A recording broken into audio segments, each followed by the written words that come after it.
Come join me today and we'll discuss what is in the belly of Mark Carney's official transportation airplane. Stick around, you want to hear my theories on what's going on with Mark Carney and his airplane and his travel. Well, Mark Carney's on another trip this week overseas.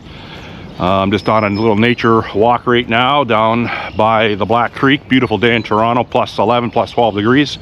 Ground's a little soft, but hey, it's all good. So Mark Carney leaves in, I believe, 2 days for Norway. His official business is to witness or oversee NATO Arctic operations, military operations. Excuse me. And then from there, he's apparently going to see his partner in crime, Keir Starmer, again. So now, as of right now, Mark Carney has spent 68 days outside of Canada in the first 11 months, not even, well, about 11 months since he's been Prime Minister. So you're going to tack on another 5 or 6 days with this trip. We'll bring him up to, let's say 73 days.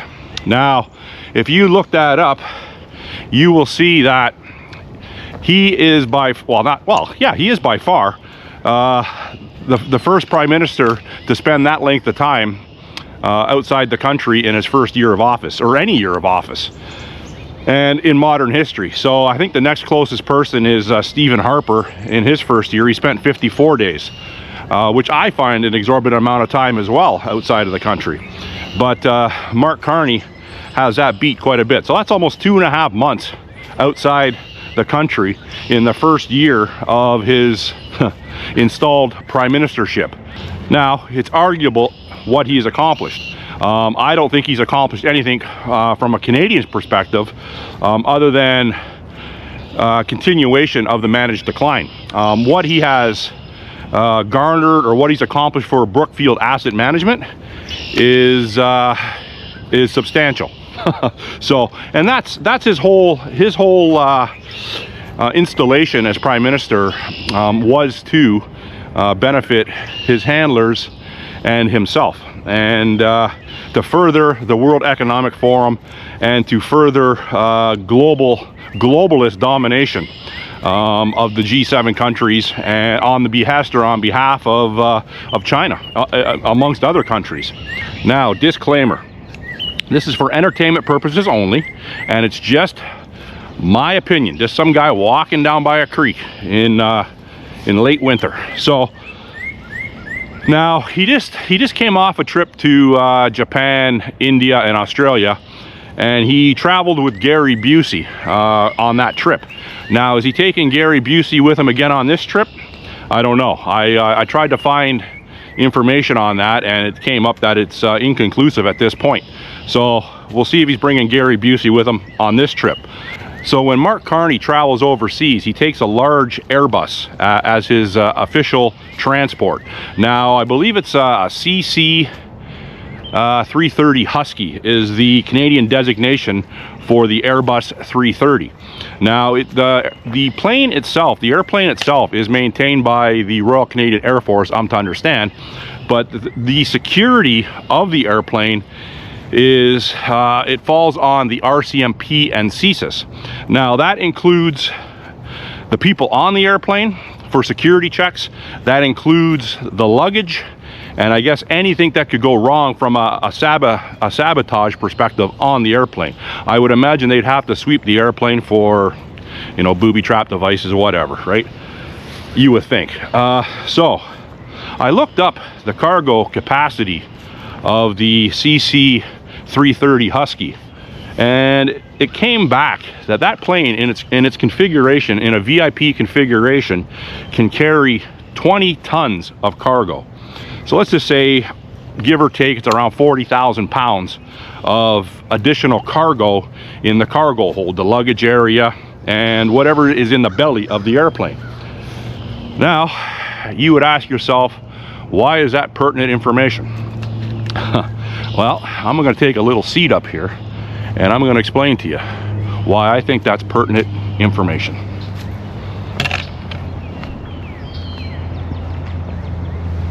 You may or may not know that Canada has a large corruption problem that has been going on for longer than I've been aware of. It comes from the top down.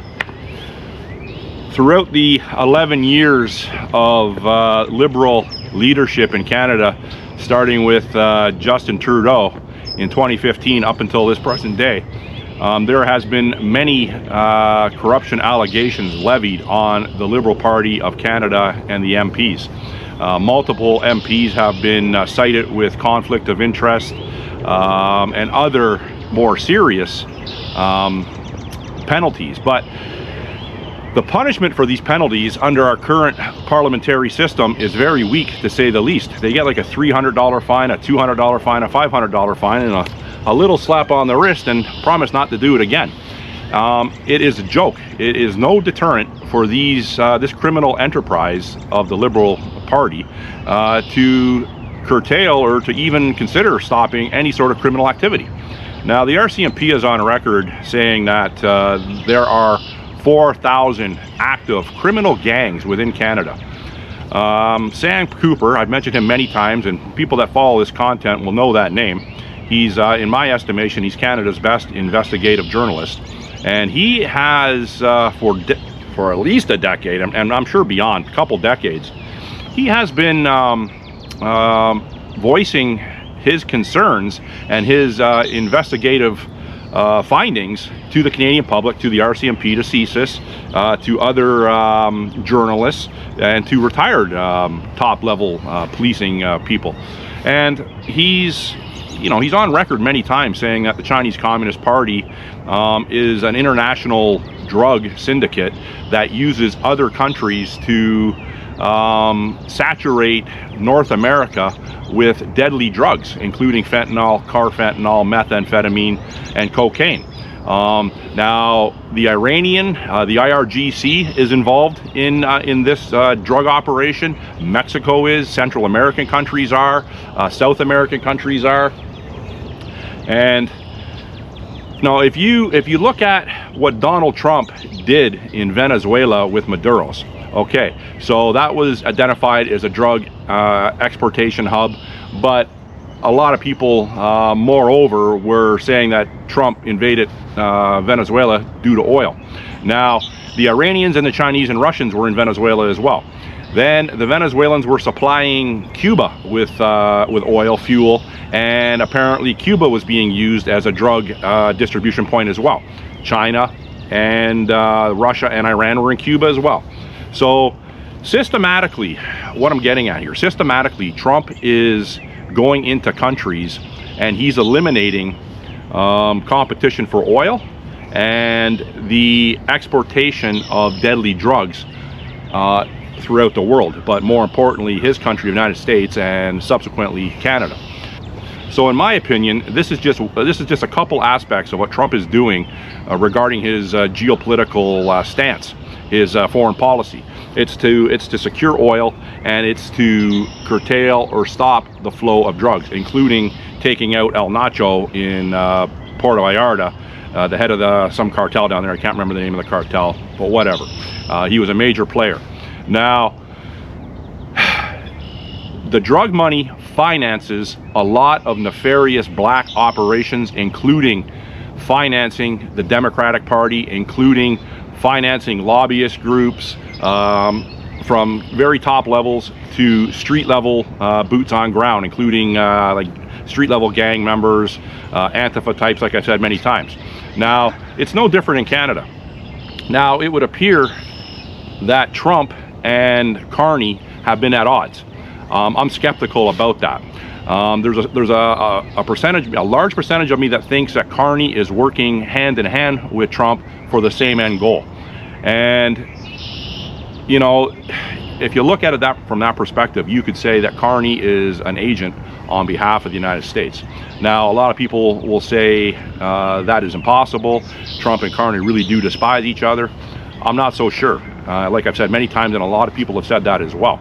So until there is conclusive evidence stating otherwise, I'm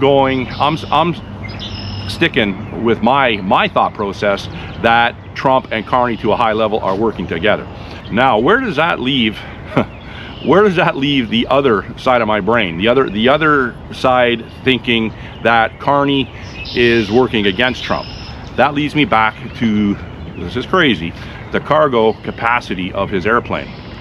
Why is Mark Carney? Well, there's a couple reasons. Here's my theories, but I'm gonna pose this question: why is Mark Carney traveling to all these countries in such with such frequency? He seems like he just touches down, you know, fuels the airplane, and he's back out again. He's trying to avoid as many questions as possible on Canadian soil, including in Ottawa during question period. He's bringing many legacy media members with him on these trips, but they are not allowed to ask him questions. So that's just another. How are you? Good, how are you? Nice Rottweiler. She is. Yeah, very nice. Thank you.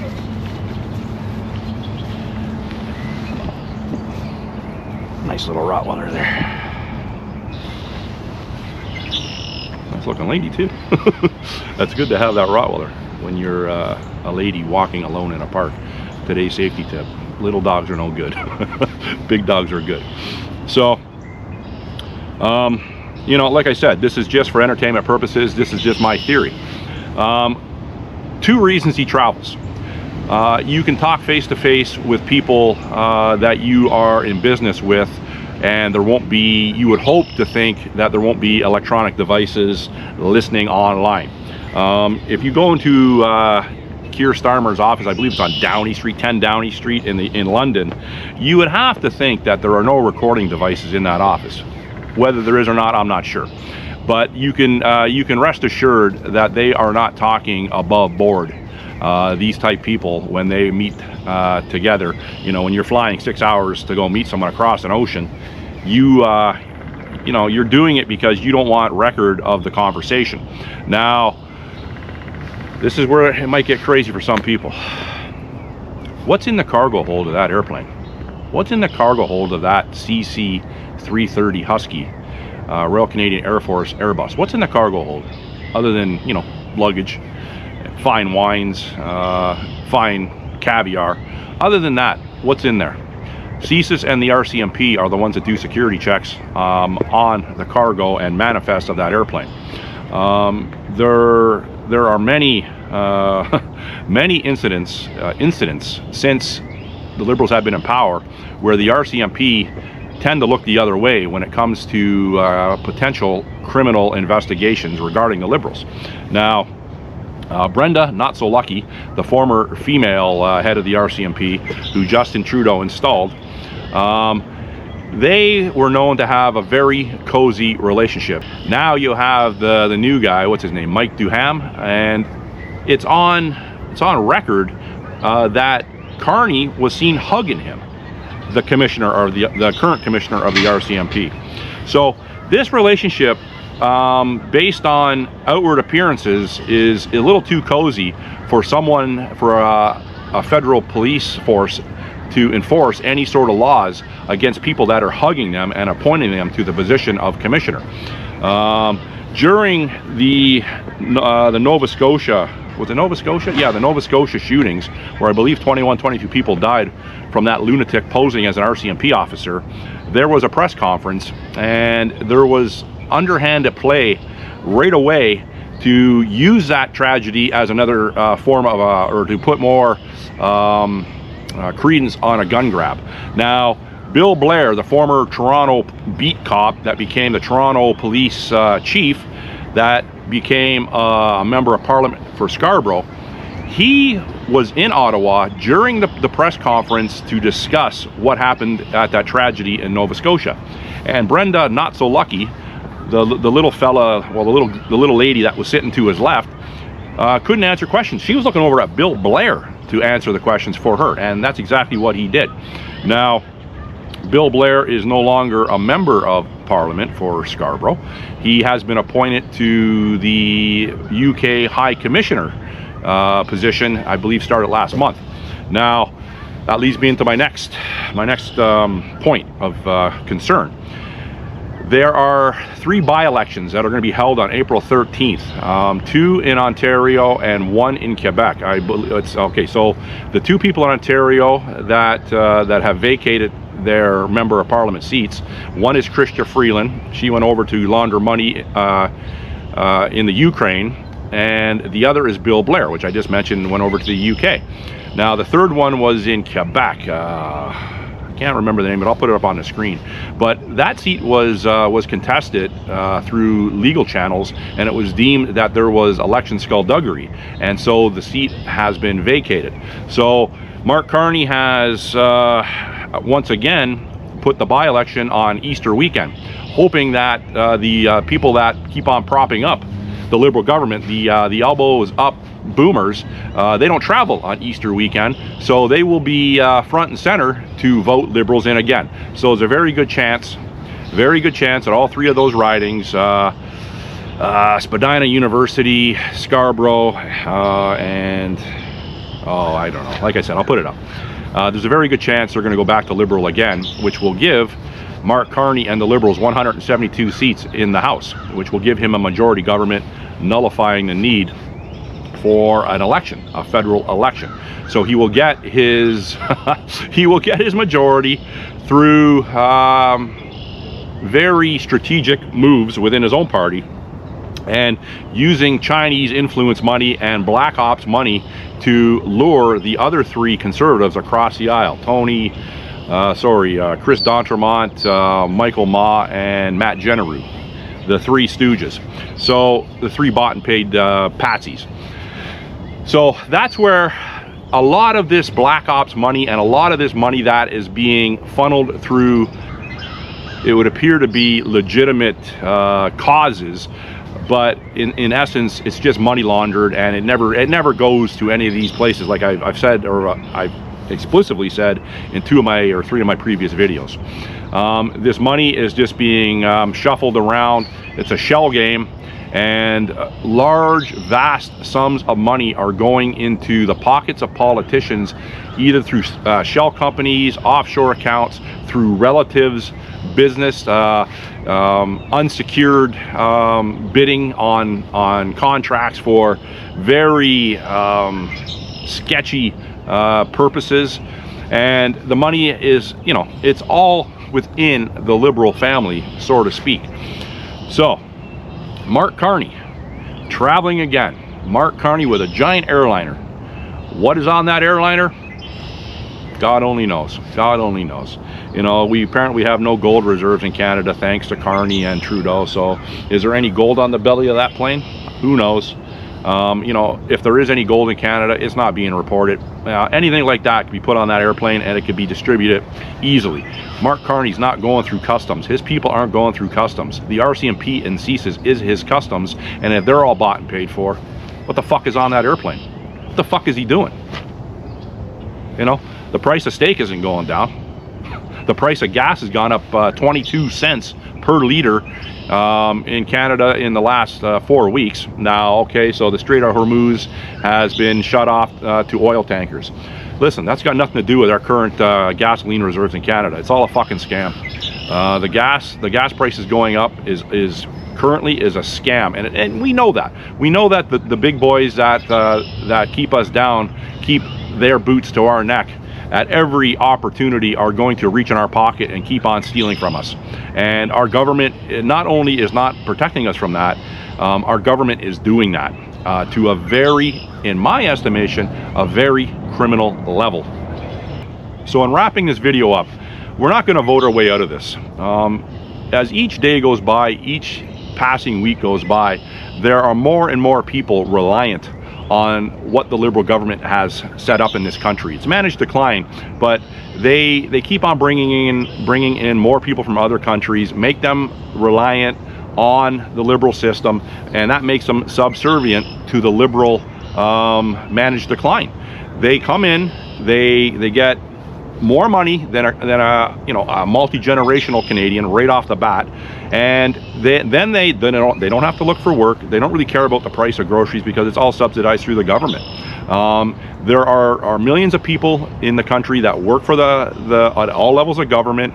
There are more and more people reliant on the Indigenous fundings that the government comes up with, every other week, every week, to lure more people into the Liberal web to ensure that they are multi-generational liberal voters. And you know, when you walk downtown or you walk anywhere in this woke hellhole city, it is you know, you are a person like me. Well, for one, I'm a minority from my skin color, number one, and for my political views, number two, and my common sense approach to dealing with things on the street. You know, I've seen the very good in this country, and I've seen the massive liberal decline in this country, and I see it from a street level. Like I said in my video yesterday or the day before, I'm not even going to head downtown for the next little while. What I seen down there at the Iranian rally, but not even the Iranian rally, it was afterwards. Just my little brief walk through the city, and the level of decay, the level of pollution, littering, and you know, I commented on one of my other social media portholes this morning that, you know, I can't tell the difference between, well, I can tell a difference, but there are so many men dressed as women walking the streets of this city. It is, for someone with my mindset, I guess I'm kind of old school. I'm Gen X, not a boomer. For people that want to put that in the comment section and use that as some sort of slight against me. Anyhow, it's mind-numbing and it's disturbing. I was with my brother yesterday, and we were at a stoplight in the west end of Toronto, the Junction area, and look over at the crosswalk. Someone's waiting to cross Runnymede at St. Clair, and it was looked like it appeared to be an attractive, taller, blonde young lady. It would appear, but then my brother and I looked at each other and said, "Well, is it a woman?" You don't even know what a woman is this day and age. Like, obviously, I'm pretty sure it was a woman, but you know, you never know. You never know, and that's the frustrating part of what's going on in society, especially if you're a heterosexual male. So it's I don't know, it's disheartening. But anyhow, Mark Carney on another overseas trip, and that'll bring it up to, what did I say, 73 days out of the country in the first 11 months. You know, ridiculous. What's he doing? Is he a mule? Is Mark Carney a mule? What's he muling in the belly of that Royal Canadian Air Force Airbus? Leave it in the comment section. You got any questions, comments, or concerns? To a very high percentage, I will get back to you. Thanks for watching. Bye.